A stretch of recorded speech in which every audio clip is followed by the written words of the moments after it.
It is 12:57. Good afternoon from the Superbook.com Sports Desk. I'm Lucas Panzica. The Titans are headed to Washington Sunday to face the 1-3 Commanders. Titans radio coverage starts at 9 a.m. with the Lee Company countdown to kickoff. Titans countdown hits the air at 11 for a noon kick with Mike Keith and Coach Mack right here on 104.5 The Zone. Not spotted at practice today for the Titans, according to Jim Wyatt of TennesseeTitans.com. Amani Hooker, Traylon Burks, Zach Cunningham, Bud Dupree, Ola Adeni, Joe Jones, and Caleb Farley. Linebacker Monty Rice did practice again today, although he officially remains on the reserve PUP list. Head coach Mike Vrabel will let us know who will be out for Sunday's game in just a few minutes. Early kickoff for the 8th-ranked Vols Saturday morning, 11 a.m. in Baton Rouge at number 25 LSU. Vol Network coverage starting at 9 a.m., but the Tennessee Tailgate Special live from Baton Rouge starts at 8 a.m. with Will Bowling and Ron Slay. The Nashville Predators dropping the puck on the 2022-23 regular season in mere moments in Prague, Czech Republic, against the San Jose Sharks. And the 104.5 The Zone high school football game of the week is at Nolensville. They host Page in a battle of undefeated. 6:45 pregame, 7 o'clock kick. Friday Night Finals takes you until 11. For all your foundation repair and waterproofing needs, visit USSTN.com. Breaking news at once on your home for the Titans and Vols. This is 104.5 The Zone.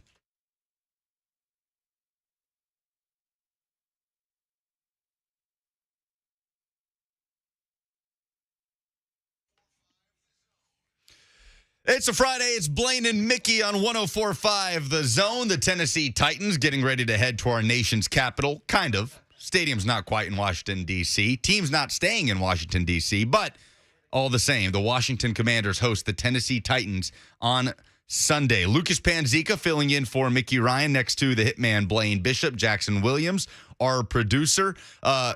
Getting ready, Blaine, to hear from Mike Vrabel on who will not play on Sunday. And I mean, I don't know if Sunday's game is going to be a palate cleanser for Titans fans or Washington fans that had to watch Thursday Night Football last night. No. I don't know how much better that game will be, but surely it will be better just by default. Oh, man, that was like watching paint dry. That was horrendous. I felt like we were watching in the Denver Colts game the downfall of two elite quarterbacks with horrible O-line play, horrible decision-making. Let alone that, both teams, injury issues across the board on both teams, even going through the league. So it just wasn't really fun to watch. Russell Wilson, especially, I thought he played horrible. I've never seen him play that bad. It felt like he was unsettled throughout that whole entire time, whether it was offensive line play, him making a bad throw, not having a good feel, not being on the same page, kind of second-guessing himself, not releasing the ball on time. Then you can blame him, but at the end of the day, I felt like it was just like him not changing the play to give the ball to Marshawn Lynch. I fell for Sherman Williams right there before because he was talking about it. They should just ran the ball at the end of the game. Richard Sherman? Richard Sherman, yeah. I'm sorry. I said, yeah, Richard Sherman, a cornerback. They should have just run the football. It was just one of those games. So I really lost a little bit of interest in that game. And by the way, I think the Broncos have been on already 3 times on prime time, and I think they have 2 more. They have Monday Night Football next week. Yeah. So they expected them to be really good, especially with Russell Wilson, but it doesn't look like it. And see, sometimes fit matters, comfort level. I'm real big on all these nuances outside of just talent that makes a player as good as he should be. Now, I don't know if his playability is going down, but man, it sure looks like it. And maybe it's just him and Hackett don't match, and they're trying to make it work, even though they're both 2 real good guys. At some point, one guy has to be the lead dog in deciding on what's their offense and how does it fit with the receivers. Because they got some good receivers, just like, they just can't get on the same page. So, man, I was real discouraged. And I thought the Denver Broncos would win that game in a short week with the Colts playing the Titans this past weekend. That pounding and physicality that the Titans bring to the table, usually the team that plays in a short week the next week usually loses. No Jonathan Taylor, too. Yeah, no Taylor. Then they lost Himes early. Mm-hmm. That was a Tua situation there, who was trying to fight through it and get up and walk off the field and then fumbling and stumbling, which is no laughing matter for sure. That was a serious blow. And it was funny because I sit there and go, man, he got blasted. My wife goes, oh, man, look like he barely got hit. And then he couldn't get up. See, TV gives it no justice on how hard you're getting hit, let alone when you hit the ground. You must be there in person to actually see the physicality of a hit or someone hitting someone else. I mean, a running back running into somebody and really running into them full speed and running them over. The TV does no justice. And that was formulated just right there by my wife. She's like, oh, he barely came. And then I said, Then he couldn't get up, and then he fought to get up, and then he was fumbling, stumbling. Then she was like, oh, I feel really bad.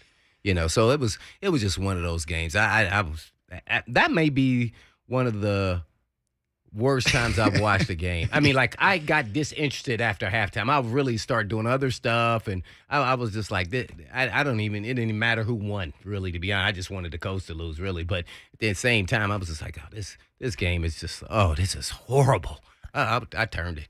By the way, Adam Schefter, just a few minutes ago, Broncos offensive tackle Garrett Bowles out for the season, broken leg. Broncos cornerback Ronald Darby out for the season, torn ACL.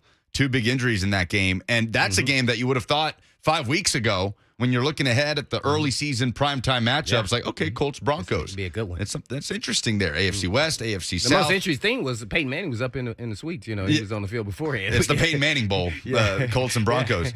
But I was thinking about it in the second half of that game. Are those the 2 most disappointing teams in the NFL this season with preseason expectations, a new quarterback supposedly upgraded at that position, division contenders? I would definitely say the Colts. I think a lot of people were in the middle on the Broncos.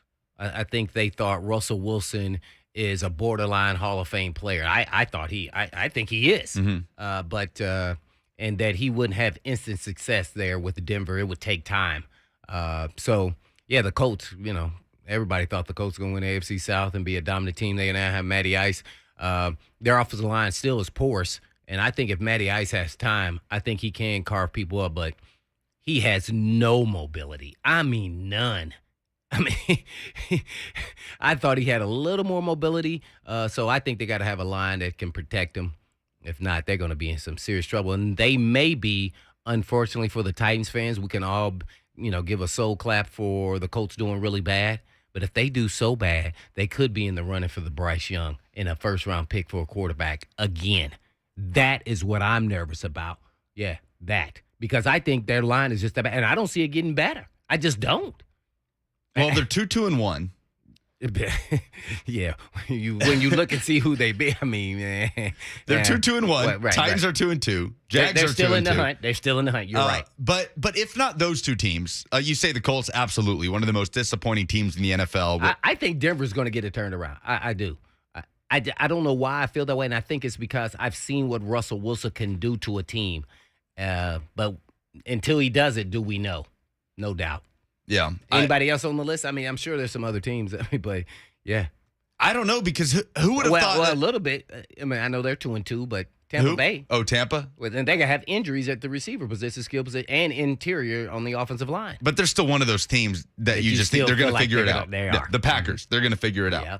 There doesn't seem to be a way out of this for the Broncos right now with Russell Wilson. I feel like the problems that they've shown on offense and a first-year head coach too. Not the situation, it is a situation in Tampa with Todd Bowles, but that's a little bit of a different situation. He's got experience as coaching. But with Denver and Nathaniel Hackett and the problems they've had with game management, clock management, and just how the deficiencies that Russell Wilson has shown, it feels like one of those things that it's going to be really hard for them to climb out of this. I mean, they're missing Tim Patrick out for the season. Jerry Jeudy, Cortland Sutton are healthy, but I don't know. I don't know where these teams go. I mean, the Broncos in a loaded AFC West. Colts obviously are in the AFC South. That is what it is. But I think everybody owes, including yourself, Drew Lock an apology. Absolutely. I owe Geno Smith an apology. Oh, Geno Smith. Although I don't know. Maybe Drew Lock would be better than what we saw last night. Man. But I do owe Geno Smith an apology because I thought, Geno Smith is your starting quarterback. You're tanking. You're tanking if you're the Seattle Seahawks. I didn't think that, but I would not have guessed that he'd be playing like this. They're 2-2. I thought playing he would be well. Quality, middle-of-the-road quarterback. I kind of look at him as like a Bridgewater guy. He's a bridge guy. Yeah. A guy's better than you think, and he's not as good as you hope for. So he's right now he's playing lights out. So the Seahawks are always a run-dominant team, and he's looked well not only when they run the ball, but, because he's handing the ball off, but throwing the football, he's been on point. when you watched him and Russell Wilson play when they played each other, he looked like the better quarterback. And I would never thought I've ever say something like that. He was really good in week one. Yeah. And you can tell by the questions that they're fielding in press conference. If you didn't watch any of the games and you just listened to their media availabilities after games. I did. I mean, you're talking about having to figure stuff out. I mean, where do you go from here? And then with Geno Smith, you've got reporters, asking him, we didn't know you could do this. And Geno Smith telling a reporter, well, that's because you never watched me throw. Geno Smith is out here saying, they wrote me off. I didn't write back. Russell Wilson is walking off a podium saying, let's ride after throwing 2 interceptions and no touchdowns. I mean, you could not have more polar opposites on the way those 2 seasons have gone. And I think the Broncos are absolutely one of the most disappointing teams in the league this season. Well, what do you think about the AFC West? Remember, they're supposed to be so dominant. And what I said was they're going to knock each other back. And not be they can't keep rising when they play each other twice. Mm-hmm. Somebody's gonna fall, and then the NFL. I talked about it earlier this week. All these injuries to prominent play. I don't know this. I think I said this maybe even at the beginning of last year or 2 years ago. That this is this is unheard. I think in what I believe is having all this free time in the off season is really hurting players. I really believe that at the beginning of the season and then not playing actually even in the preseason games. Watch this. If you're training your body to not have contact and then all of a sudden say, now we're going to go full speed contact, what do you think is going to happen? You're going to have injuries. So how are these guys bigger, stronger, faster now creating more injuries? And you can say, oh, that's right. Oh, they're bigger, stronger. No, they're supposed to be even finer tuned athletes too at the same time. So I don't get it. I don't understand it. And I think the league is quietly starting to look into why they're having so many injuries. And reason why it becomes alarming is because it's so soon in the season. It's so early. They wouldn't even finish the first quarter of the season. I mean, we're talking about a lot. And I'm like, ACL, out for, they're out for the season. It's not like he has a, sprained ankle and he'll be back. In a couple weeks, 3 or 4 weeks. No, I think there's something going on here that we can't even put our finger on. And the only thing we can say is what changed is the practice habits and preseason play. By the way, people need to start looking around. We can all hate on, and getting back to the Titans, on Tannehill. Where's Tannehill as one of the quarterbacks this season compared to the other? He's better than those 2 that played last night. He is better than those 2 that played last night. And both of those dudes have been MVPs or in the running. And with less weapons, only guy he got is the king. The other guys are, nothing against those guys, but they're not the ones you say, oh, man, hey, let's game plan to start Robert Woods, Phillips. Yeah, you're not doing that. You're not doing that. So Tannehill, with a line that's actually starting to come together now that their injuries and guys have been playing and doing suffice. We can't say they're doing great, but they're giving enough crease where Henry is impacting the game. So, this season is going to be something to watch because it's right where the league wants it as far as record-wise. Half the league is 2-2. Yeah, the parity it jumps out this season. All fan bases thinking they're in the hunt and they're going to make the playoffs. And you talk about Tannehill compared to those 2 last night. One of those 2 is a $230 million contract that is locked in for the next few years, unlike Ryan Tannehill. Yeah, Russell Wilson. Yeah, they just how could you not give it to him after you traded for him? You had to do that, and then now he has porous play. This is the worst I've ever seen Russell Wilson. Well, we're going to learn a little bit more about the Titans' injury status on Sunday. Mike Vrabel will get with the media off to the side of the practice field here in just a few minutes to let us know who will be out on Sunday. What we can do is tell you who did not practice. That as we pull up Jim Wyatt at TennesseeTitans.com, who had that earlier today. Amani Hooker, Traylon Burks, Zach Cunningham, Bud Dupree, Ola Adeni, Joe Jones, and Caleb Farley not spotted at practice Friday for the Titans. You're just looking at me. Hey, man, I know we got a lot of Braves fans that listen to this. You know that guy that runs around the field, and racing people? We need to call him, what is he called, DeFreeze or somebody? We need to get him, man. We need to see if he can play some football because all these injuries, that's what I'm saying. Every week there's a laundry list of players, and then they're not practicing. Today is Friday.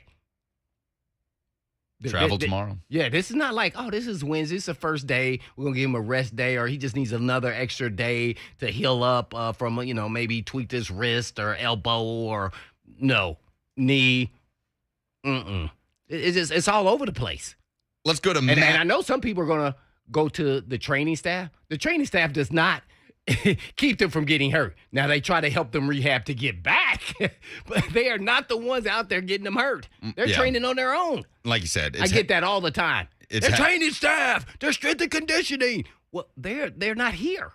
They're not here until they get here and they start practicing. So you could say that, but I don't think that's the reason. Like you said, it's happening across the league. Across the league. Matt in Hendersonville wants to talk about injuries. Good afternoon, Matt. Hey, how we doing? Pretty good. What's going on, buddy? Blaine, man, I think you're on it. I've been saying it the last couple of years, man. Your body has to get in condition to take this kind of punishment. I'm old enough to remember the days of no limited contact rules and two-a-days. And, you had guys that got dinged up, hurt on the front end of the season, but they had time to heal up and their body heal up, and can't make the club in the tub, and you get on those guys. But you got all that worked out in the preseason, and I just feel like the limited contact, and the guys don't even play in the preseason. You play all these other guys, but I just feel like no playing time in the preseason, then you go full bore. It's bound to happen, man. Look at our roster last year, as much turnovers we had, and when you played, you didn't miss. You had all the off season to hit, and it was actually hitting and contact going on. And I know they're trying to be more protective, and wear the shields on the helmet, all of that. And I'm for that, man, especially at a young age. Me too. These are professionals, and you got to get your body in shape for the season, man. That's anything you're doing. You can't just fly at 100 miles an hour. But that's all I got, man. Love the show. Listen to y'all every day on the road, and keep doing your thing. Yeah, appreciate it. And I don't want to be the old head and say it has to be the way it used to be. What I'm getting at is there has to be a happy medium here that they have to get to. And I thought some players should play in the preseason. Here's why I say that, especially the Titans. The teams that are physical, and when I say physical, they're a run-dominant team. They must play their line and play that physicality starting in preseason. You can't just flip the switch and think all of a sudden now, game one, we're going to be this physical, run-dominant team. So to me, those linemen need to be playing. I wouldn't even have a problem with playing Henry. I actually said that. Because to me, I don't want him to have to rev up, and we could compare him to. But no, I want you to ready to go on game one. And that's the point of it all. So I think that's more my issue than anything else. You must start sooner with the physicality, and maybe you start playing them maybe a quarter in the second, preseason game, and then maybe a half, at least so their body can start getting adjusted to it. You go balls to the wall, 100 miles an hour, and then hadn't been going like that. And we can talk about practice if I want to. It is never, ever going to be like playing in an NFL game. There's nothing like you can simulate it. I'm sorry. You just can't. Trust me, I held out of camp when we moved here. And then I came. Guess what? I was in the best shape of my life. First game, broken forearm. Cannot simulate physicality of a game. Best shape of my life. It just can't. Well, Brian Mitchell was a physical runner, one of the best specialists to ever play the game. He hosts at B Mitch Live NBCS on Twitter. We're going to chat with him next. Co-host of B Mitch and Finley out of Washington. We'll preview the Commanders-Titans game on Sunday, talk about the situation and the conversation around Carson Wentz and the Commanders, who have lost 3 in a row as they get ready to host the Titans. Brian Mitchell coming up next. It's Blaine and Mickey on 104.5 The Zone.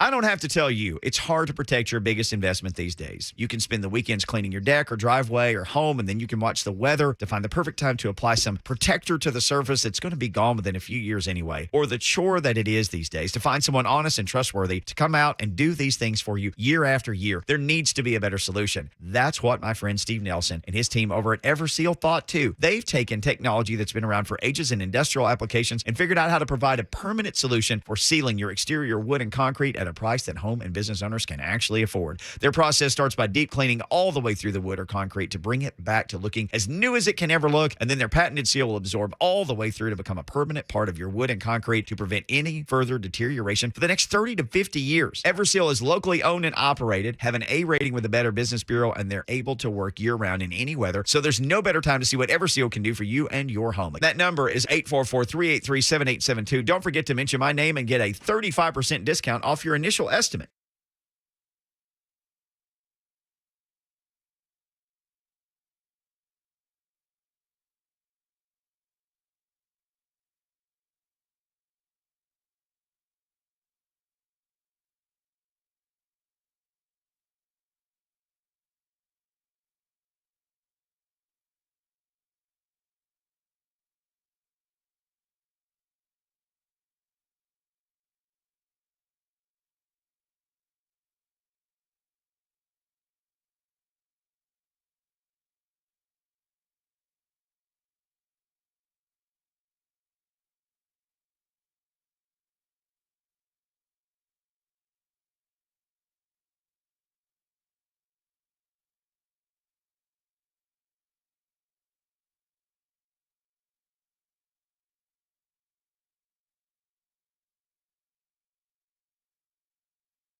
It's Blaine and Mickey on 104.5 The Zone. Lucas Panzika hanging out in the chair of the great Mickey Ryan with the hitman Blaine Bishop. Before we get to Brian Mitchell, set to join us from Washington to preview Sunday's game, Jim Wyatt has put it out there. Mike Vrabel has ruled out for the Sunday game against Washington safety Amani Hooker, wide receiver Traylon Burks, inside linebacker Zach Cunningham, outside linebacker Bud Dupree, outside linebacker Ola Adeni, and linebacker Joe Jones. We were talking about it during the break. If you tally up Landry, who's out for the season, Elijah Molden, who has not played a snap for this team, has been on reserve PUP for the start of the season. That is 5 starters, so essentially half of your starting lineup on defense out as we are into Game 5 of the 2022 season. So who are starting offside linebackers? You know better than I do. Weaver and who? Weaver's there. Wyatt Ray was basically recalled to the practice squad earlier this week. Wonder if he'll be a game day activation. Watch this, I'm about to get you Mario Edwards Jr. Desperate times, Blaine. Buck Reising will join us at 2:20. That is a great question for Buck when he joins us in hour 2. We have a caller, don't we? Brian Mitchell joins us now. No, I meant like a caller on the phone. No? No, he hung up. Brian Mitchell's on the phone. Oh, yeah. What's up, B. Mitch, man? Appreciate you coming on, buddy. B? What's happening with you, man? How y'all doing? Man, we are now talking. I have to give you your introduction because you deserve that. And once you get in the Hall of Fame, everybody I know across the world. Most career kickoff return yardage, most career punt return yardage, most career total return yardage, and all-purpose yards in the National Football League. Only stat Devin Hester got you, I think. Is it just by 1 touchdown on return touchdowns? He got me on touchdowns. Yeah, that is it. That is who we're talking to, former teammate of mine there with the Philadelphia Eagles. He's now a host and analyst for NBC SW and 106.7 The Fan, man. And we have to start off first after you just heard all those injuries by the Titans. And I have to start there with you. I guess explain to us, why do you think the league now is having all these injuries? And it's not just this year, but it's kind of started once they started not practicing, at least in my mind. And I know I'm old school, you're a little old school. I mean, what is your reason behind all these injuries where guys are missing for lengthy times? Do you have a recipe, or maybe you could talk to the NFL? You are down there in D.C., man. Well, I think anybody that is about 40 years old or older, you can remember back in the day when you go buy a car, and they would tell you have to have a break-in period. You have to ride the car at a certain speed, slow speed, before you can really go and get it done, like go fast. Even NASCAR, they go around the track during the week, 200, 300 laps, because they want to see if the car can do it. Well, NFL now is telling their players, don't practice, and then start the season and let's go full speed. And human bodies always break down when you accustomed, like when you're not practicing what you need to do, and that's the reason, because nobody is getting ready to play football. We call the players soft, but I think the league is soft because they don't make them work. They worry about who they're paying money to. Well, why would you let the guy that you're paying money to go out there and now go full speed? Hasn't practiced to go full speed, and you notice the first 4 weeks of the season is where most of the injuries come out. Yeah, no doubt about it, man. Maybe you need to go talk to those guys, man. If you're going to get injured, you're going to get injured, point blank. All right, well, now let's start off a little bit with the assessment, full range on what's been your observations of the Washington Commanders here in this first quarter of the season, if you want to give it that. And naturally, I'm sure that's going to involve a former opponent there, Carson Wentz. Well, for me, I think the problem is the fact that right now with them, they can't consistently stop the run. They can't run the ball. And they want Carson to throw the ball 46 times a game. And if he throws it 46 times a game, he's going to throw the ball to the other team. Right now, this team has no discipline. And I think if you go into a game and you have 13 penalties for 130 yards, you're going to lose those games. And I think that's the ultimate thing right now, is a team that's out there with a lot of talent, but they have no guidance and don't know how to play consistently. What would you say their identity of their team, or maybe what identity, Rivera wants the team to be? There is no identity. I mean, you have all of these first-round draft picks, these defensive teams. Who pass rush really well? Nobody consistently. Who stops the run well? nobody consistently. So when you have those things happening right now, you don't have an identity. And I think the ultimate thing, you grew up in an era, Blaine, I grew up in an era where people talk about us. They question things about us. All we did was try to get better and shut them up. Today, they get mad at the media. They want to say the media is the reason that we have all these issues and stuff. Isn't it your problem, not the media's problem, that you got to get better? And if you don't play well, it's the media's right to say that you're not playing well. Point blank.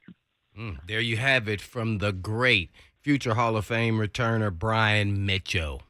Brian Mitchell, host of B. Mitch and Finley, with us on 104.5 The Zone. Brian, I saw a Twitter poll on your show's official account, at B. Mitch and Finley. You posted it on Sunday with the question, who do you want to start at quarterback next week for the game against the Titans? Sam Howell, the rookie out of North Carolina, got the majority vote, 47.7%. Whoa. Taylor Heineke coming in at 28.7%, and Carson Wentz with 23.6% of the votes.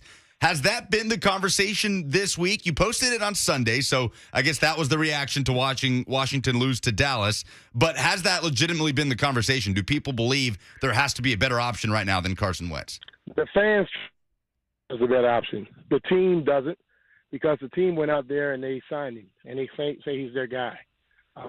They said they were going to get a quarterback. They got Carson. So now you're attached with him by the hip. And Ron Rivera, who's now handling personnel also, he has to say what he thinks.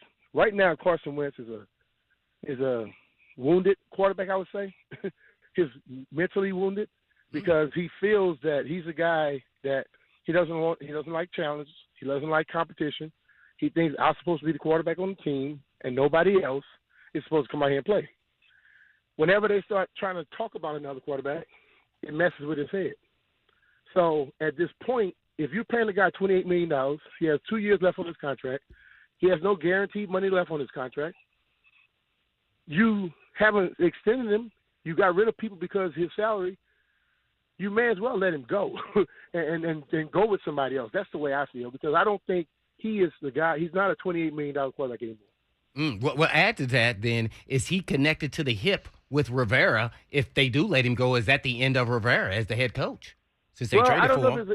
I think if he don't let him go, it may be the end of it. Oh, because okay. You've gone out there and you've stuck with this guy. You say he's going to be your guy. Okay? Mm-hmm. What if you go and you end up winning 5, 6, 7 games this year? Ron Rivera has said year 3 is the year where things are supposed to happen. You're sitting at 1-3 right now. If you lose to the Titans, it's 1-4. You mess around on Thursday night because you have a lot of injuries too, and you mess around and lose a game to the Chicago Bears. Although people like him, see, that's the thing about it right now. Everybody likes somebody. I like this guy. I like that guy. I don't care if I like you or not. If you can help me win football games, I want you on my team. If you can't help me win football games, I don't want you on my team. Point blank. So 3 losses in a row for Washington. But, Brian, when you look back now at the season opener, the win over Jacksonville, suddenly it seems like a better win now than it did 3 weeks ago. But since then, 18 points in the last 2 games. Washington has not led in a game since that win over Jacksonville. Does it feel like things have just kind of descended week by week and gotten progressively worse? Yeah, it seems like it got progressively worse. He went out there. It was like the good and the bad of Carson Wentz. They went out and he threw 4 touchdowns. He had 2 interceptions, and he had a fumble for a loss. And his mistakes got Jacksonville back in the game. And then they had to have an unbelievable fourth quarter to win that game. But then since then, we've seen all the things that were negative in the first game that I brought out. Most fans wouldn't. Fans only care about the good stuff. They don't want you to talk about the bad stuff. And I was on radio saying if they don't correct certain things, they're gonna have problems. And those things weren't corrected, and now we're seeing the team looking at 1-3. They've just been chasing, right? And you talk about their downfield passing numbers. I think that's one thing people have looked at when looking at this matchup, that they've been able to push the ball downfield. But I think that has that been just more by volume, by nature of trailing in a football game, but has that also knocked them out of their run game? Yeah, that's totally it. I look at those yards, and the second game he passed for 300 yards. You're playing against a Detroit Lions team that was up by 2 scores. When they got close to the fourth quarter, Detroit began to, and Blaine understand this, they sat back. They let you complete passes underneath, and they come up and they tackle you. And they want you to go down the field methodically and take 5 to 7, 8 minutes off the clock. And when you take all those minutes off the clock, I'm already leading, so I don't have to do much. all of a sudden when they decided to when Washington scored a touchdown, Detroit went right back down and scored another touchdown.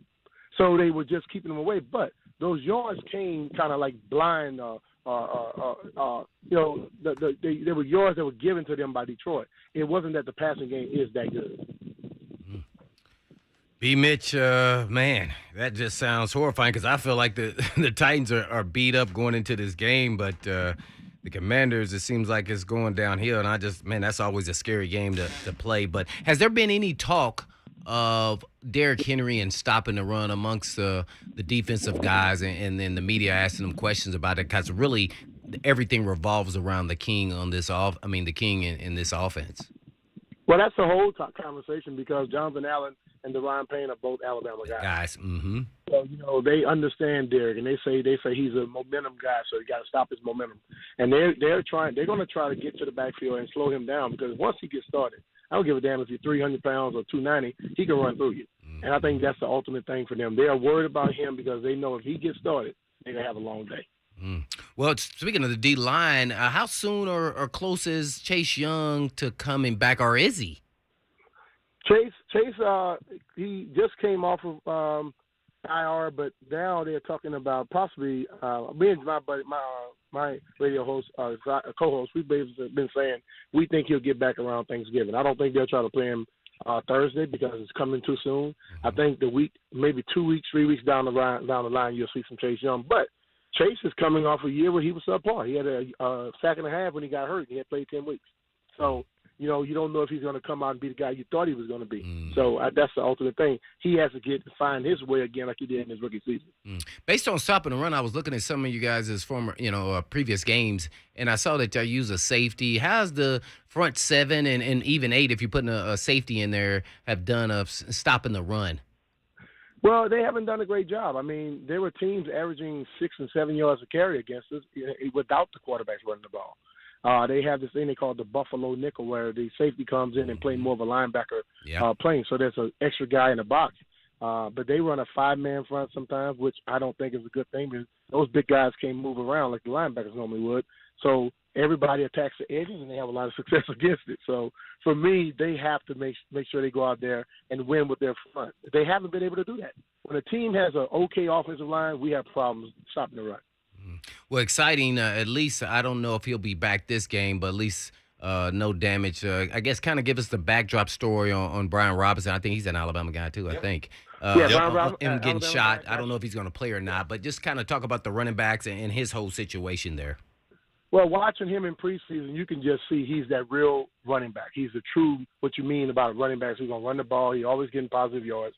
Then he got shot because they'd already decided they were going to put him. He was going to be the running guy, and they were going to use Antonio Gibson in different ways. But he unfortunately got shot. But this kid has been back practicing and running as if he never got a bullet that went through his knee, but it didn't have any structural damage. He also got shot another part of his leg. But you watch him now, you would have never known he got shot or anything happened to him.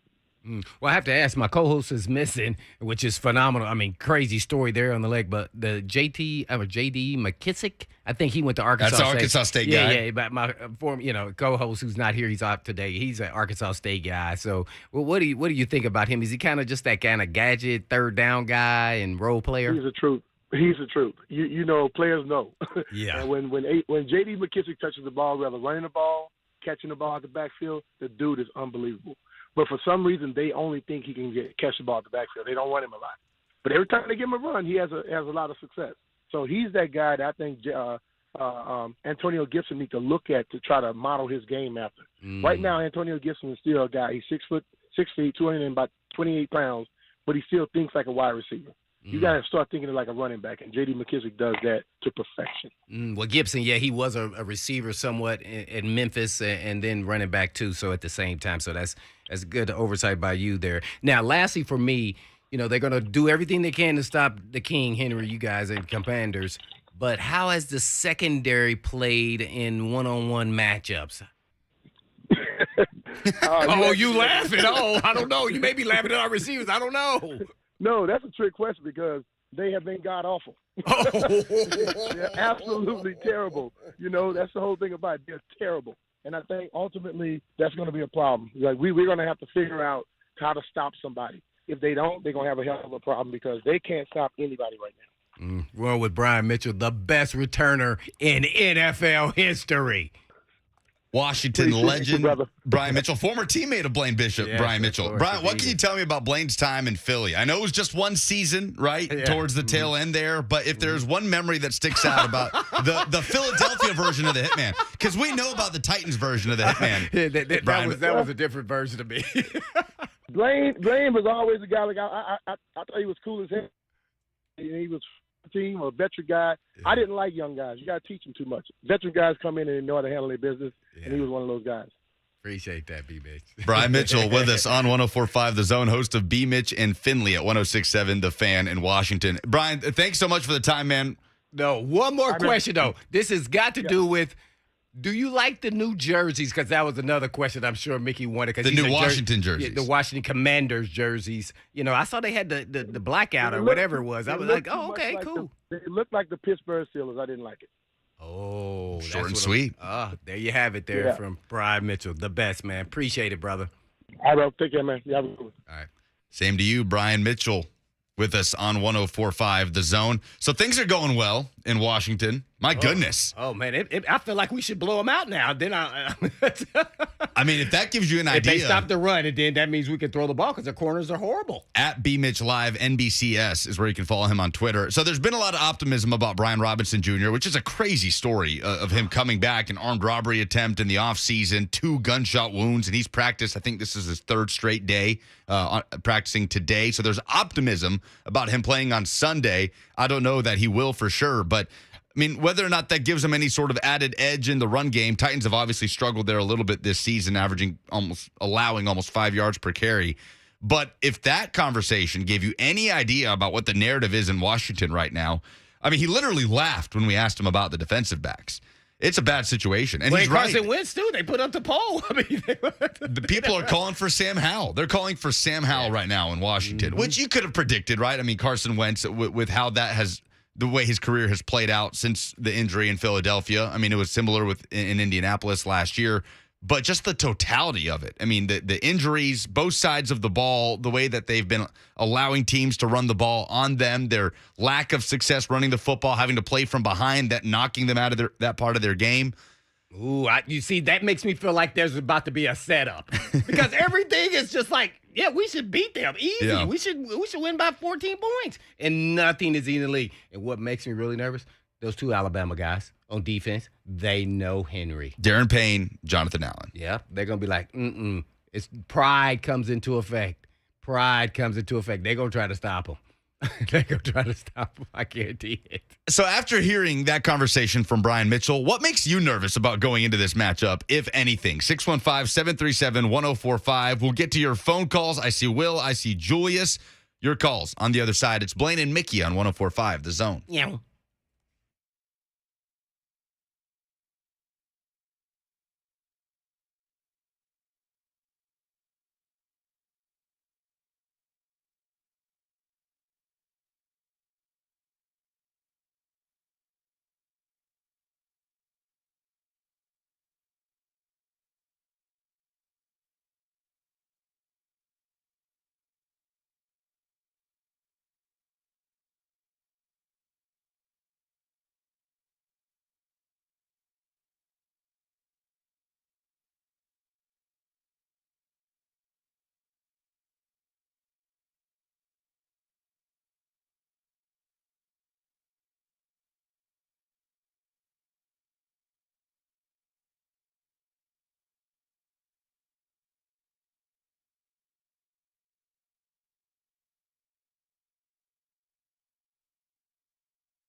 Boom. The conversation has not been positive in Washington. We just talked to Brian Mitchell, Washington legend, one of the best kick returners in NFL history.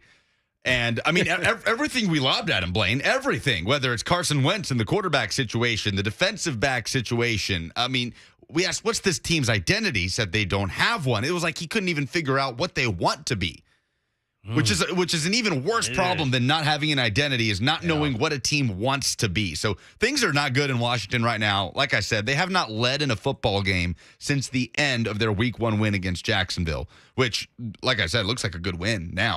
Better than it was, instantly in Week 1 with the way the Jags they have are played. capable. Yeah. That's what I'm getting at, see? So I feel like this is a setup.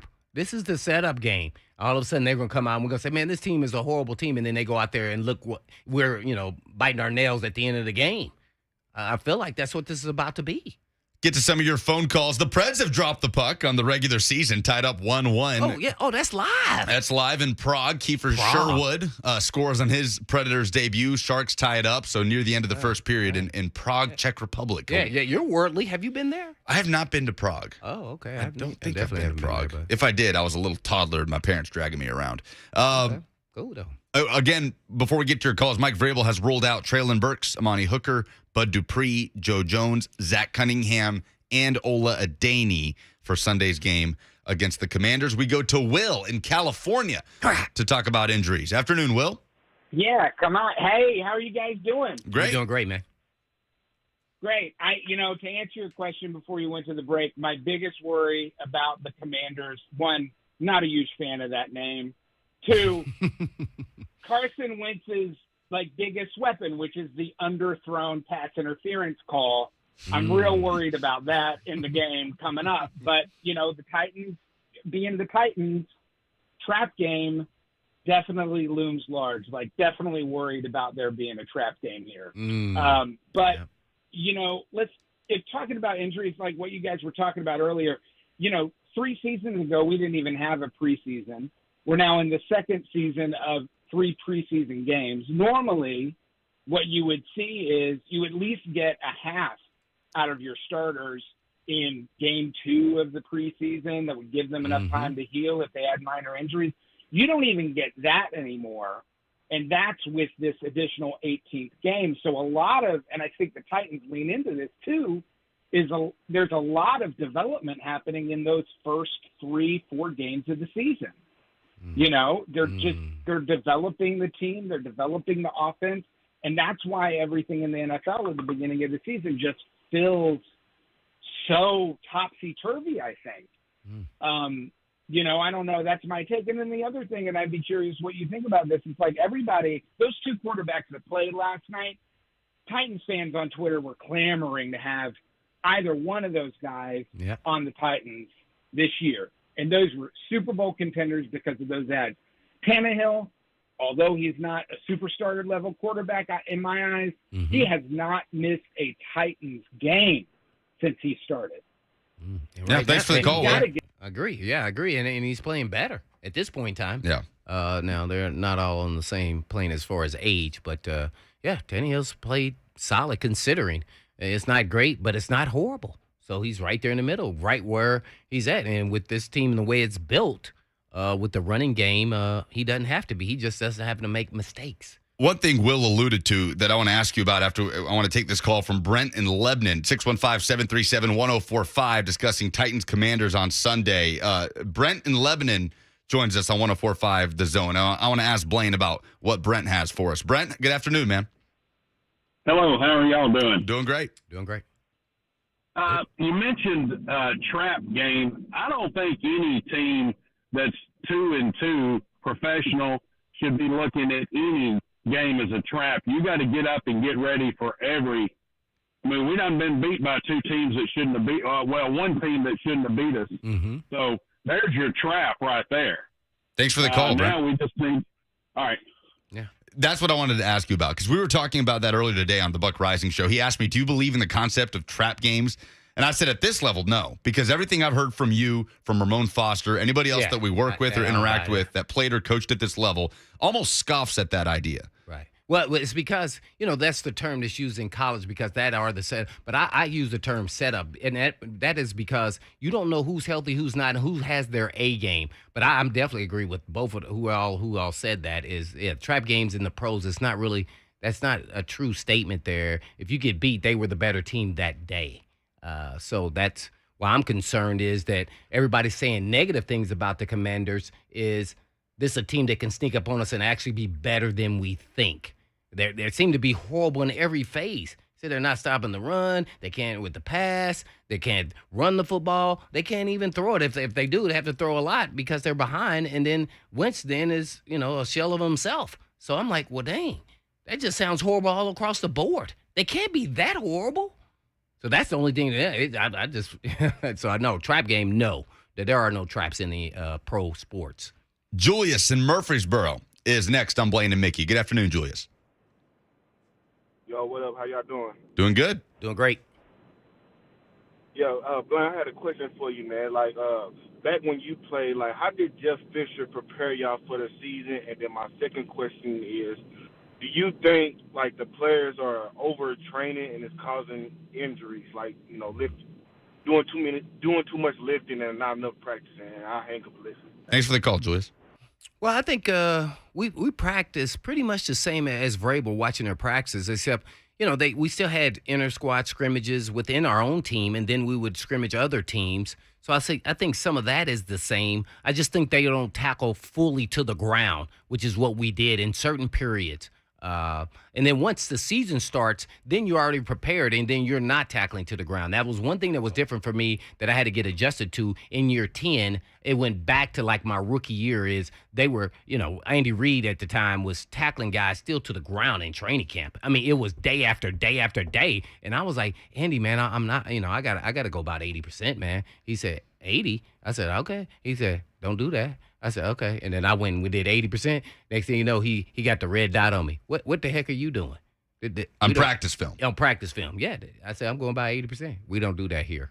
Yeah, that's the guy that played Pat Mahomes for a whole half of a preseason game this year. Yeah, so I think, and some of it, I can't say what everybody's doing in training. I think, a lot of guys are doing a lot of training on the side, but if they're training with the right people who like train them for the combine and all these big, programs that train, training facilities, all those guys pretty much know what they're doing. I don't know if they're training the intrinsic muscle. I think to train for the NFL, you must start having physical contact regularly to get your body used to it. And I'm talking about at a warp speed. So to me, I think you should be playing guys. As I've said, even in preseason, I know people laugh, but you got to play in the preseason. And then people say, oh, well, if they're only going to play a quarter, that's not enough. Well, at least your body is starting to get prepared for that kind of collision or whatever it may be, whether you're an offensive line, defensive back, linebacker, whatever it is. So I really think to prepare for something, and this is in life to me, to prepare for something, you must start doing it first to think you then going to excel at it. So I'm a big proponent of that. And some of that is me being old school. So I think there's a happy medium somewhere, and I don't know where that is. Dive a little more into that conversation, more of your phone calls, 615-737-1045. And we'll update what we know about the status of Tennessee wide receiver Cedric Tillman going into the LSU game on the road on Saturday. Hour 2 coming up next. It's Blaine and Mickey on 104.5 The Zone.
So Tennessee heads down to the Bayou on Saturday. Early kickoff at LSU. Top 25 matchup. LSU cracking the AP poll after a comeback win over Auburn last week. The number 8 Vols at the Tigers. Tennessee trying to stay undefeated to set up what would be a very hyped-up showdown with Alabama coming to Knoxville the following week. Lucas Panzica filling in for Mickey Ryan alongside the hitman Blaine Bishop with you on 104.5 The Zone. 615-737-1045 to join the conversation.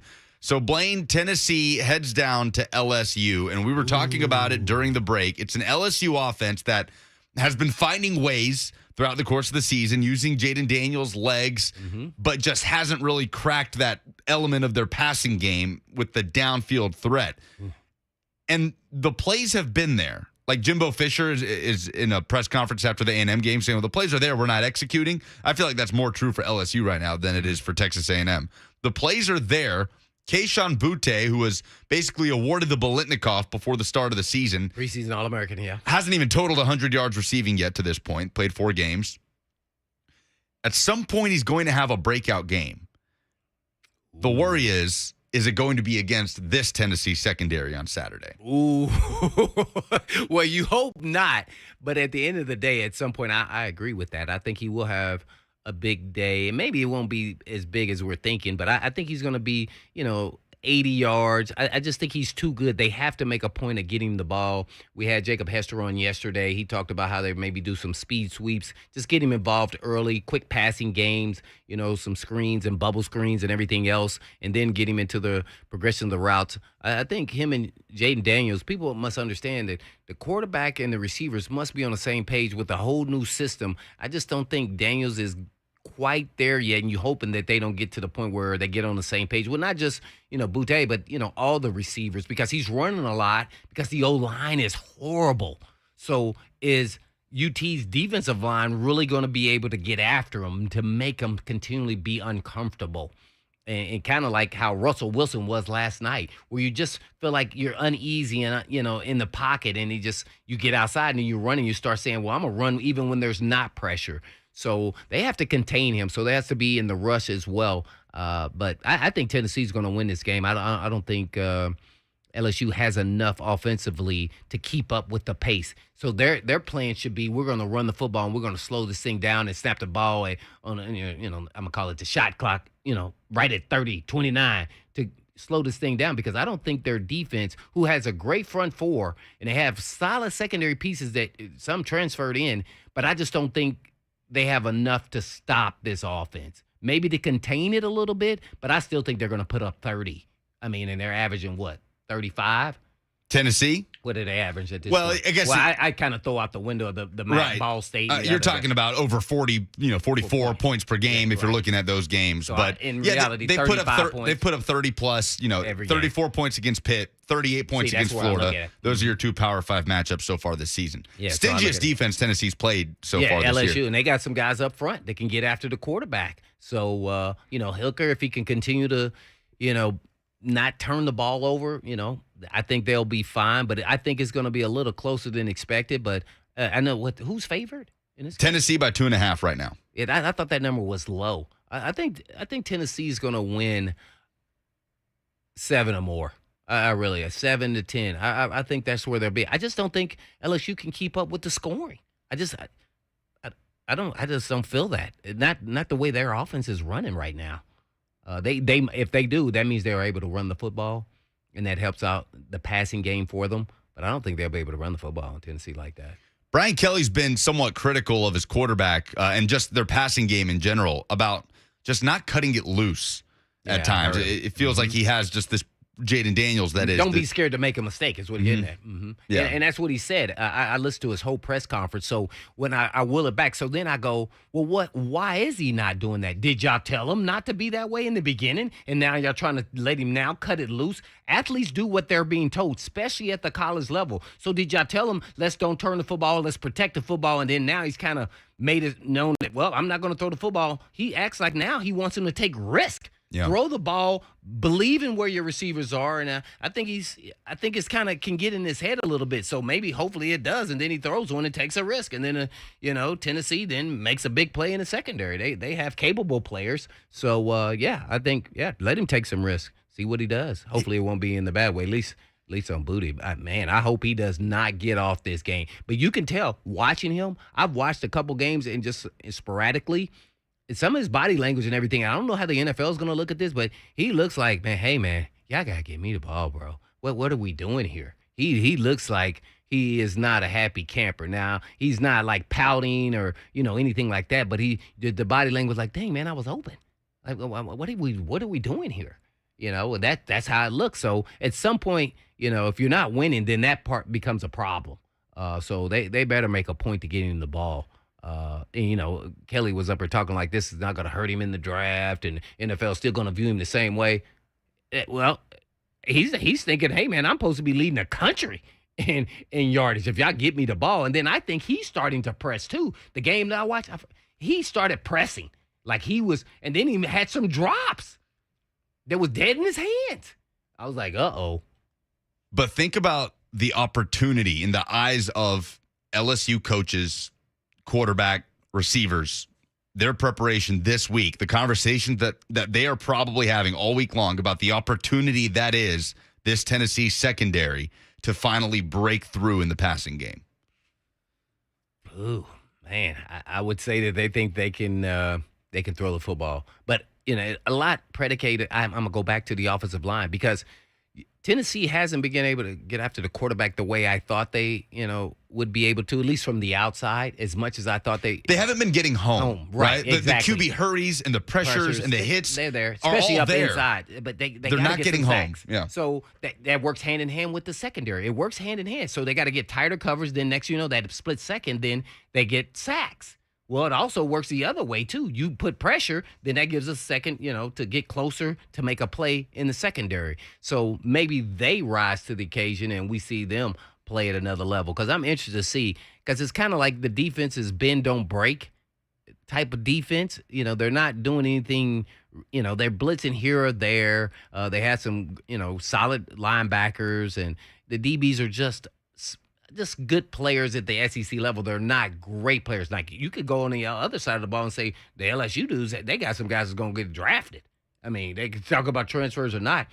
We got two safeties that started for, 3-4 years now? I don't even know if they're NFL players. I mean, they're just good SEC players. Can they take it to the next level? If you started this much in the SEC, you should be able to make plays. So I just think they're good players in the SEC and not great players. And I think really, to be honest, most of these guys, and we could say Haddon's the best of the bunch and Burrell is out, but in my mind, I think he should be more like a 3. So I'm interested to see what the D. Williams guy can do. And I'm not a big proponent on JUCO All-American. I'm not, I played with some JUCO All-American. I go, man, every guy that plays JUCO is an All-American. So I want to see what he can do in the SEC. So this is going to be his chance. And it seems like they've been talking about that he is going to play and has had some good practice. So I want to see what he's got because they need a next level. All it takes is one guy, a next level corner to then heighten this whole secondary. I think the biggest key going into the Florida game for Tennessee, from the fan base's perspective too, was just don't let this be the Anthony Richardson breakout game as a passer. It was. But, I was stunned. I couldn't believe it. They were able to outscore them. They did enough on offense. They won the game anyway. Yeah, and that's what you think they're going to do every game. Right. I just don't feel like anybody can stop them. So that's unless the you key. have some dudes up in the front. They got some guys who can get after the quarterback. That'll be key for Tennessee. Even if Jaden Daniels does have that kind of breakout performance, getting the ball to Kayshon Boutte, if the offense is humming and scoring and in rhythm, it just might not matter. Key for the Titans is to get through these injuries. Just get to the bye week. 2 weeks from now, I guess 1 week from now. Vols are a little banged up. Cedric Tillman is, I will say, doubtful. Heupel said yesterday in his press conference he's moving around, and they would make a determination on his status today, Friday. We do not know that determination, but I think. Well, let's look at the history of that type of injury. Tell people what he had. Yeah, the Tua surgery. So it's the high ankle sprain. He had the tightrope ankle injury that Tua had it, returned 3 weeks later, and he's a quarterback, not a wide receiver. Not a wide receiver. It's very different. But I think the mentality has always been, Hopeful to get him back for LSU, probable to get him back for Alabama. And if they had to sit there and weigh, do we play a Cedric Tillman rushed back against LSU or just wait and save him for Alabama? I think they would do the latter. He just had the surgery last week. Just had the surgery last week, and they didn't miss a beat on offense without him against Florida. This is a better defense that they go up against. Right. So we'll see what happens. I'd say he missed the Alabama game too. Yeah. And if that's the case, I know people personally who had that in surgery, and it for a skill guy if that's the case, you save him for Kentucky because you don't put him out there against UT Martin. That's what I would do. He's 100%. So we'll see what happens. Real quick, let's grab Blake in Florida. Wants to talk about the Titans, and we'll give you an injury update and get out. What's up, Blake?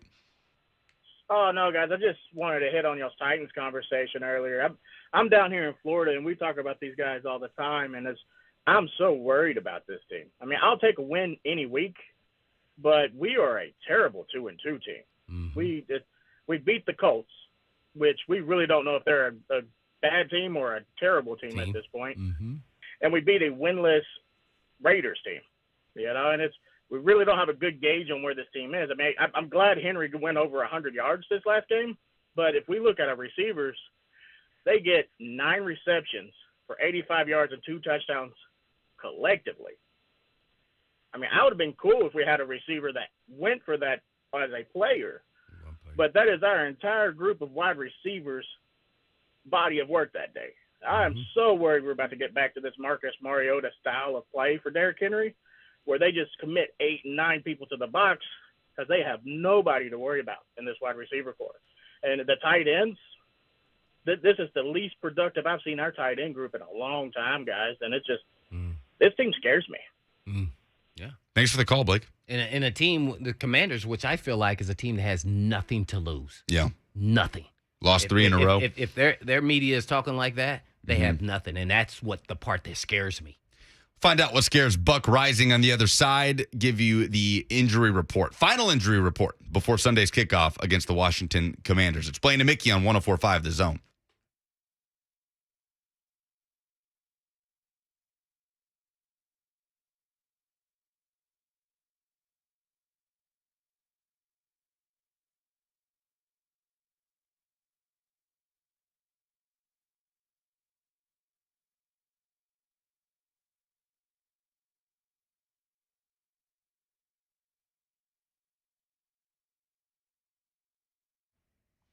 A lot of employees really don't want to see you or talk to you, but they know they have to because their paycheck depends upon it. You can see it in their expression. It's like you can almost hear them say, "Here comes another problem." And that's putting it nicely. Ever been treated that way by an auto repair shop? Tired of getting the runaround only to get the runaround again? Well, come on over to Eurofix. Eurofix repairs everything European. And owner Aaron Stokes once said, "Being ignorant made me successful." And what he meant was, when you don't know any better, no idea what your competition is doing, when you provide the best you can, success will come. And that was in 1999. And over 2 decades later, Eurofix offers a free 15-minute no-wrench evaluation and a free rental car with reservation on every repair and a free nationwide 3-year, 36,000-mile warranty on all repairs. And you can even drop in with no appointment necessary. And all you have to do is just give them a call at 844-EUROFIX. That's right. 844-EUROFIX, Monday through Friday, or you can just visit them online at myEurofix.com. That's myEurofix.com. But always tell them Blaine said you.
Multiple starters ruled out for the Titans for Sunday's game at the Washington Commanders. Titans 2-2, Washington 1-3, coming off a third straight loss, divisional matchup against the Cowboys last week. They have not led in a game, Blaine, since the final against Jacksonville in week 1. Since that clock hit triple zeros in week 1, the win against the Jaguars, the Commanders have trailed since that point. Lucas Panzica in for Mickey Ryan on this Friday. Blaine Bishop with you on 104.5 The Zone. Just jinx them. That means Commanders going to score on the first drive. I don't know. Not if the Titans get the ball first. Oh, that's true. They've done really well with that, at least in the first half, right? Buck Reising about to join us here on The Zone. Real quick, Titans injury report ruled out Ola Adaney, Traylon Burks, Zach Cunningham, Bud Dupree, Joe Jones, Amani Hooker.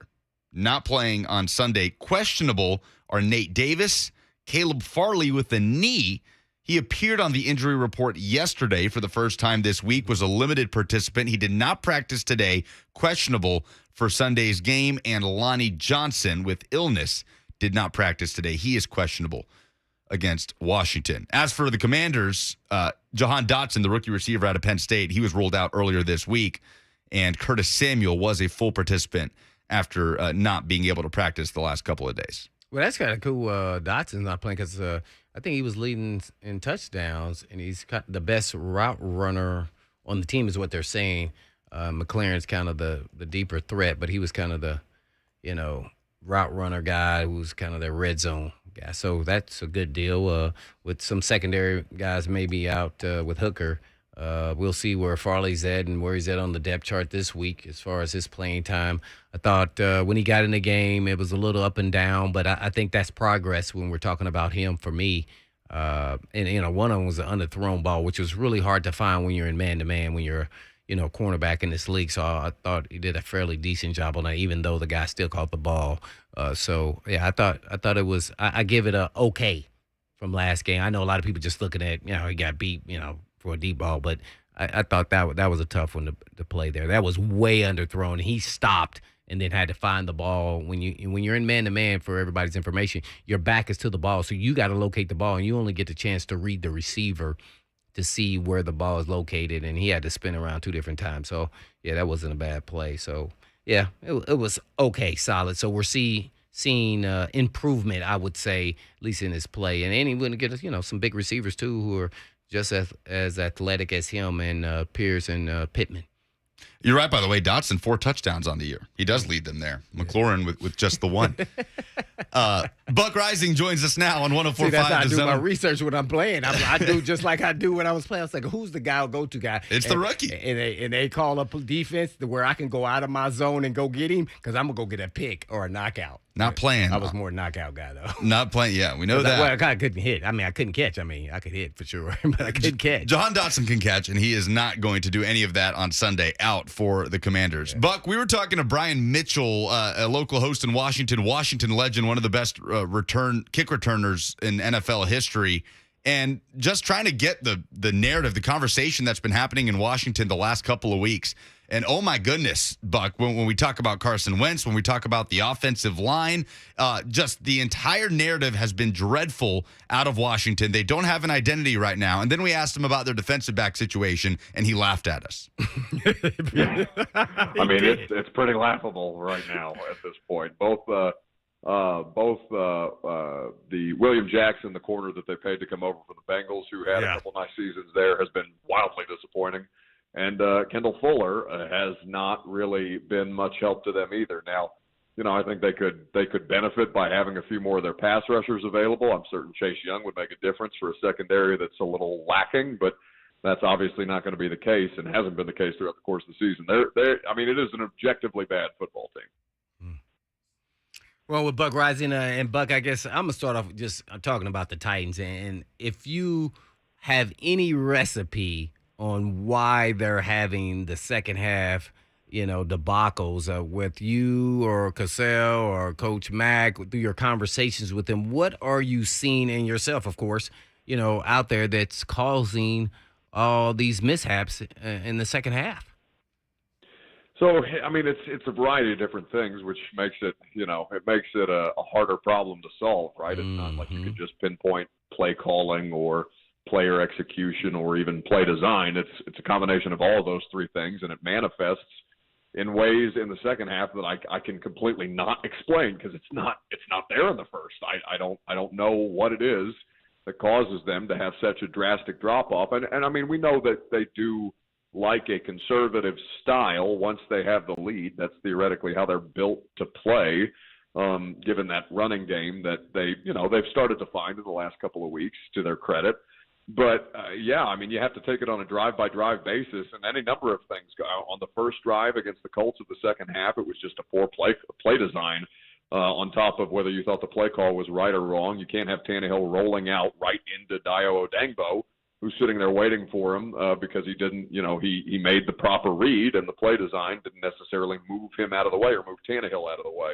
You go through these drives, and there's any number of things, whether it's a Tannehill misfire or it's, you disagree with the play call the way that many people allege to do, even though I don't think they're really paying attention to the play calls that closely. I think they're just looking for an easy target to pin on somebody like Todd Downing. But, yeah, I mean, I wish it was an easy answer, Blaine, because if any of us had it, they'd hire us.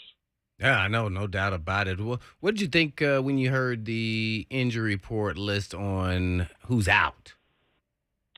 I mean, it's really the only difference being Burks is on there as opposed to not. Like, it's the same. I mean, Burks and Dupree, right? Because Dupree, I don't think he even made it to double-digit snaps in that game against the Colts. Mario Edwards ended up playing 35 defensively.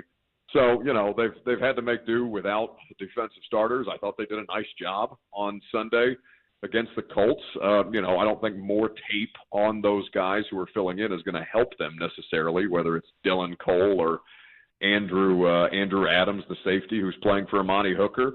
But, to their credit, their defense is not the thing that you're worried about because the defensive front continues to make impact plays that can negate a lot of stuff, makes life a lot easier on those linebackers.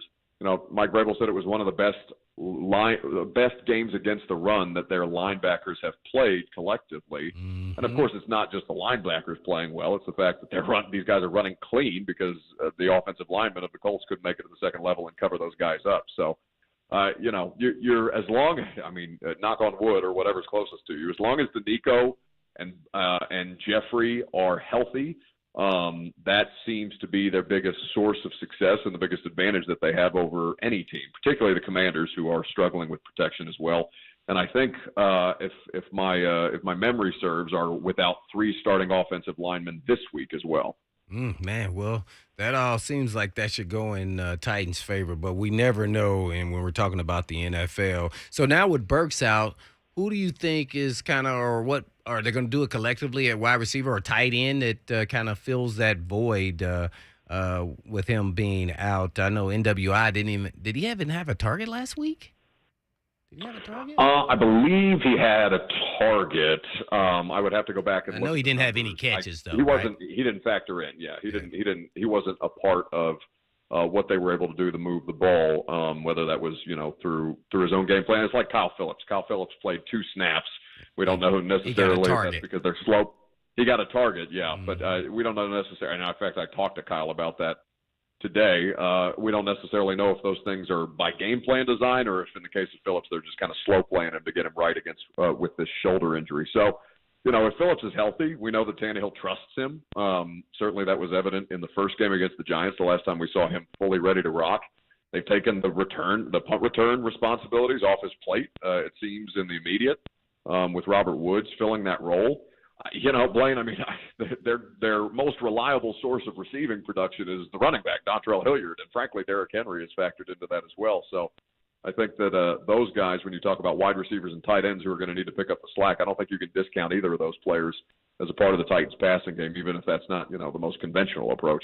Right. I know Josh Gordon's on the team, and I'm not expecting a lot, but I'm sure a lot of other people are. Do you think he'll be elevated and at least get on the field, or are we just wasting his time and the Titans' time here with him?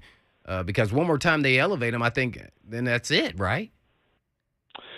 I'd have to double check the rules on that. I know it's different from years past, but I do think that Gordon will be elevated. I mean, but as to how much he plays, he's not going to play over. Not going to play over Hollister. He's not going to play over NWI. He's not going to play over Woods or Phillips. So, I mean, what is the role of the fifth wide receiver if he can't play special teams or doesn't play special teams? Now, maybe they expect him to, but I don't think 31-year-old Josh Gordon signed with the Titans on the practice squad to play, to cover kicks and stuff like that. So without that element of it, I don't necessarily think they put him on the field outside of when games are clearly out of hand, the way that they did against the Bills in the fourth quarter, where he played the most so far. And even then, I think he's had one target with the Titans, and that came from Malik Willis. Well, dang, they need to just elevate the kid from Louisville then. I mean, at least he's got some upside. That's He's a a bigger young player. indictment of him that they keep. Yeah, what does that tell you? Other guys over. Oh, I know, man. Come on, man. Tells me that they hate Des Fitzpatrick. Oh, man. Hey, good Lord, man. We're on with the Uncle Buck here from Buck Reising here, man, telling us all about Fitzpatrick, what they say about everybody. So, Buck, at inside linebacker on Sunday, I mean, the Joe Schobert, David Long show? I don't know Dylan Cole. I think Dylan Cole's going to play plenty. Yeah, I like I what thought he had did. a nice. Mm-hmm. I really did too, and that's not to discount Schobert. I mean, they did get those guys on the field. David Long obviously doesn't come off the field hardly at all, and that's just as much due to the fact that they trust him in coverage and in their nickel packages as opposed to the other three, including Zach Cunningham when he's available. So I don't necessarily think it's 1A and 1B. I think they'll find spots that make sense again for both of those guys to see some action alongside Long. At outside linebacker, then, who's the body opposite Rashad Weaver?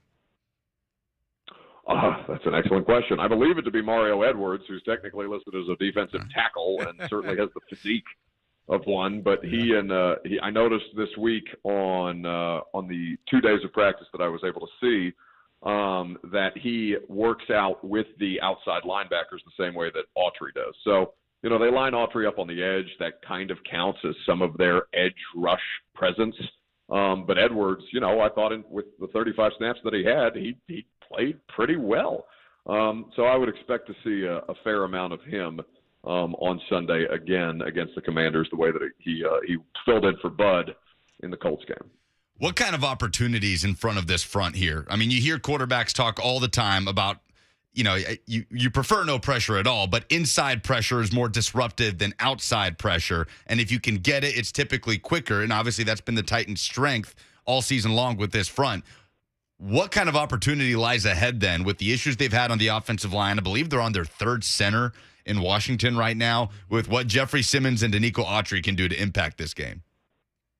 Well, it's all the opportunity in the world. I mean, it's their best opportunity to affect the football game in consequential ways. It's their best opportunity to make Carson Wentz make foolish plays the way that he did a couple of times when they played him as a Colt.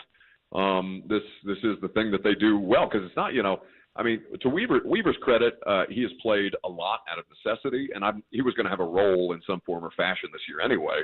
But, he's not – to say that he's cleaning up a lot of the sacks that they're creating inside. It's not like the edge rush presence of Weaver is overwhelming that way, even though he does lead the team in sacks. They're forcing the quarterback out of the pocket.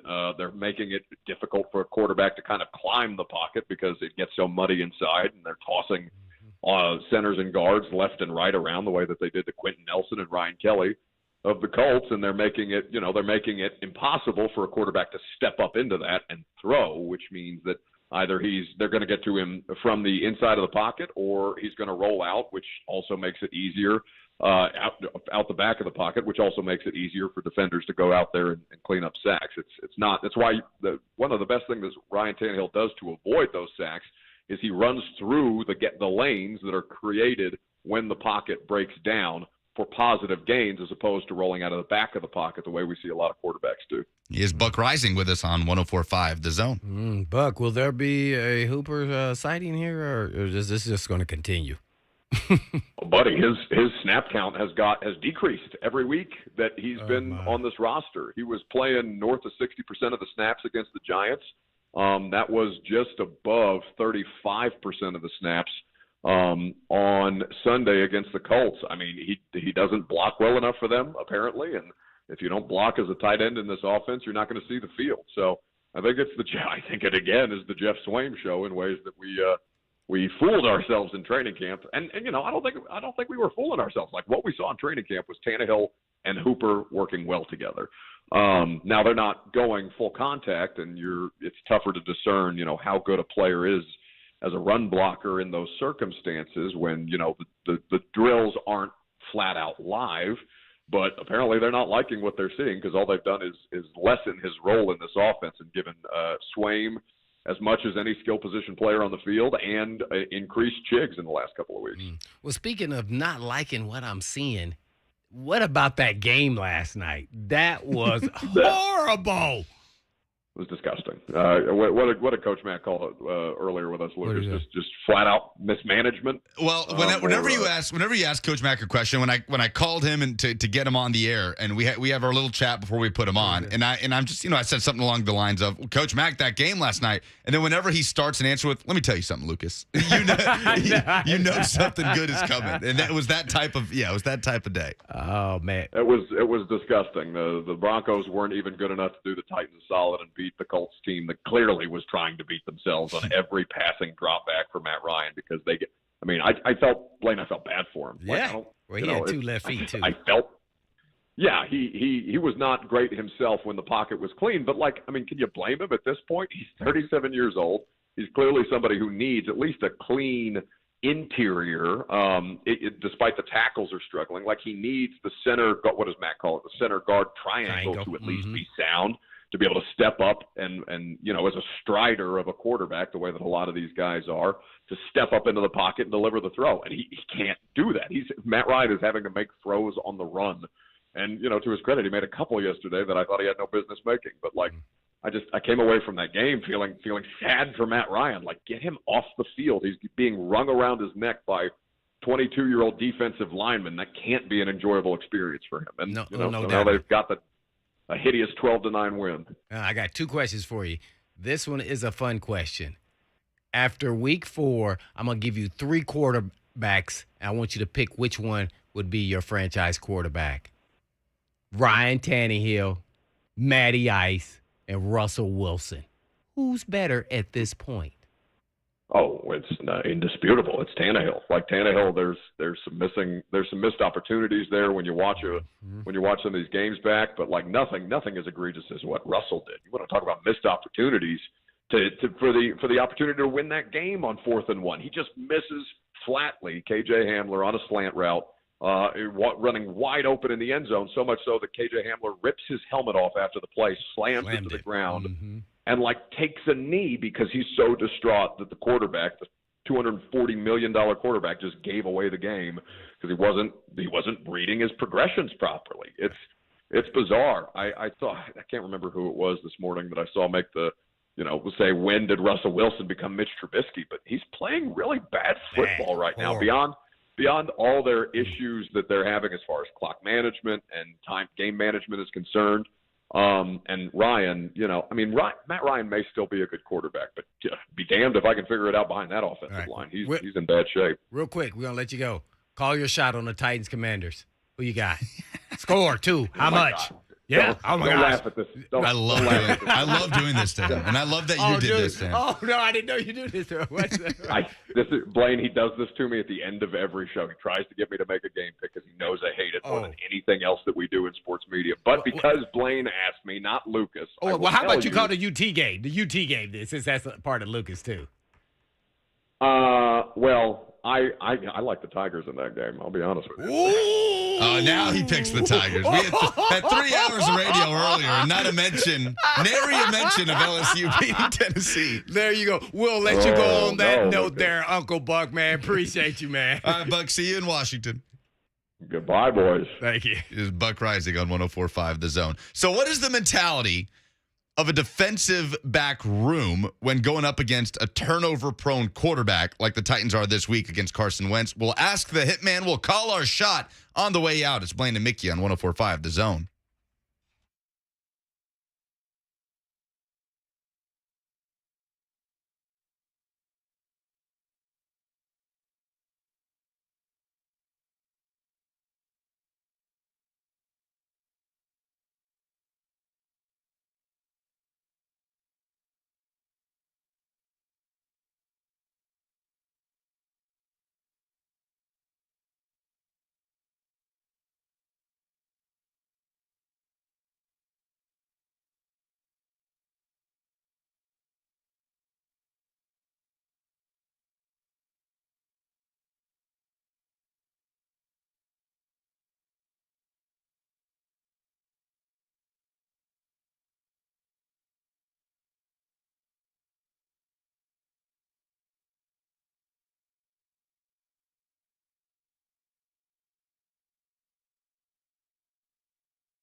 Hockey is back, Smashville. I mean, back. Yep, they're winning. Preds up 3-1 nearing the end of the second period in Prague over the San Jose Sharks. Nito Niederreiter's first goal as the Nashville Predator puts them up 2. Eli Tolvanen scored to take the lead earlier in the second. So hockey is back. The question is, Smashville, are you ready? Be caller 5 right now to win tickets to see your Nashville Predators host the St. Louis Blues October 27th, 615-737-1045. Don't miss out on the 5 home games scheduled during the month of October. Season and single game tickets available at NashvillePredators.com/tickets. 3-1 the score in Prague. Preds up 2 on the Sharks near the end of the second period in the season opener. Jackson Williams will take your calls. Again, 615-737-1045. Be caller 5 to go to the Preds Blues game October 27th. Lucas Panzica hanging out with you, filling in for Mickey Ryan, a well-deserved day off for the Mixter with the hitman Blaine Bishop. Wanted to ask you, Blaine, before we like seeing them light up like a Christmas tree, before we call our shot on the way out, Carson Wentz has been one of the most turnover-prone quarterbacks in the league since that injury in Philly in 2017. Not Matt Ryan turnover-prone. I mean, 10 turnovers through 5 weeks for Matt Ryan. Majority of those are fumbles. Wentz has turned the ball over 6 times, 5 interceptions. Does that change the approach, the mentality during the week lead-up in defensive back meeting rooms, safeties, corners, talking about the game plan? I know you guys are always looking at tendencies. That's a big part of what you do. But does it sort of add an edge when you're thinking about a guy that just has this tendency to give up the football? Well, I would say this. We would think that we're going to get some turnovers.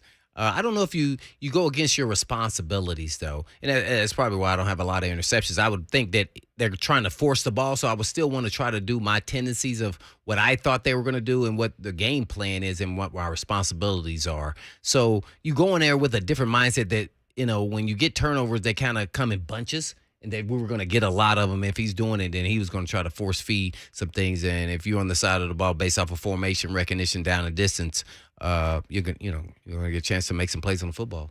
Yeah, kind of that way. And it happened in bunches though. So at some point it will end, but you just hoping that it'll continue when you're playing. And a lot of that has been because Wentz has had to press a lot. We talk about them being down, like we said, haven't led in a game since the end of the Jags game, week 1. Well, what have the Titans been able to do all season long? Start fast. Scored on every opening drive in the first quarter. Incredible. That's great. They're the only team in the league that has scored on every opening drive. It's just the night and day of it is so astounding, right? To be outscored 64-7 in the second half, but be the only team in the NFL that has scored a touchdown on the opening drive of every game through 4 weeks. Well, that will be my shot. I'm glad you just said that. They will score in the second half. A touchdown to Titans. That's your shot. That's my shot. Just one touchdown. No, they'll score more than one touchdown. They'll score more than that. At least 2 touchdowns in the second half. That's your shot. Yeah, that's it. Okay. Call your shot on the way out. 615-737-1045. Presented by Chattanooga Whiskey. So you're going Titans score 14 or more points in the second half. Yes. We're going to stick with that. Yeah. I'm going to say Alabama covers 24 against Texas A&M in Tuscaloosa on Saturday. With a backup quarterback? With a backup quarterback. As you said, Bryce is out, right? That news coming down today. Bryce Young is out with the shoulder injury. It will be the Jalen Milroe show against Texas A&M in Tuscaloosa on Saturday. I think that crowd is going to be bloodthirsty, that Alabama crowd. It is not the matchup that we thought it was going to be. Bloodthirsty. Although I will say in the summer, at several points, when everybody was talking about, can't wait for October 8th after Jimbo's rant and Jimbo and Saban in Tuscaloosa. Yeah. I remember even thinking at the time, I don't see how that game's close. I still just saw a ton of separation between A&M and Alabama, but even more so now. It is so evident right now. I agree. And Jalen Milroe, A&M has not been able to stop the run. That's what Milroe does. Jahmyr Gibbs is arguably the most exciting running back to watch in all of college football right now. And this offense is just stuck in the mud for Texas A&M. It's so hard to watch. Max Johnson is out. Haynes King gets the keys back. So both teams down a quarterback in this game. For Alabama, you're down the Heisman Trophy winner. But think about that. The Heisman Trophy winner is not going to play in this game. And most people look at it and say, 24-point spread. Yeah, it doesn't matter. Yeah. Well, that was because it's Alabama, man. They got, guys sitting on the bench just waiting their turn to show that they should be Heisman candidates at some point in their career. So, yeah, I think that doesn't change anything. It'll change that their quarterback is going to grow and learn on the fly and, how to be an accurate quarterback and not just win with his legs. So, I'm sure they'll be working on that. But Alabama's, they're always going to be at the top of the King of the Hill as long as Nick Saban's there for sure. So, yeah, he's built a dynasty. Everybody knows it. So, yeah, I don't think this is gonna be a good game to watch. I probably won't even. If it's another good game, I'll probably watch the beginning, then I'll turn it on. But my guess is, I want to hear your thoughts on who win the Vols game. And I know you're going Vols, but how's it gonna go? I think Tennessee wins just because what we've seen. There's been nothing that we've seen from the offense recently to tell us that they're just gonna run into a wall in Baton Rouge. Mm-hmm.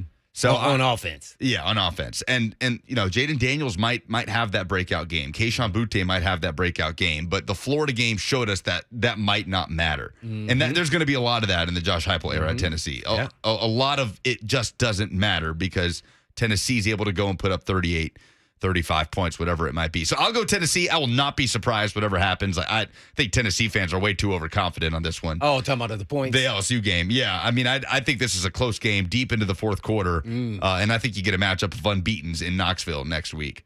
No, man. I think they're going to beat by 14, too. Real quick, you called your shot. Titans scored 14 or more points in the second half. Does that count if it's a defensive touchdown?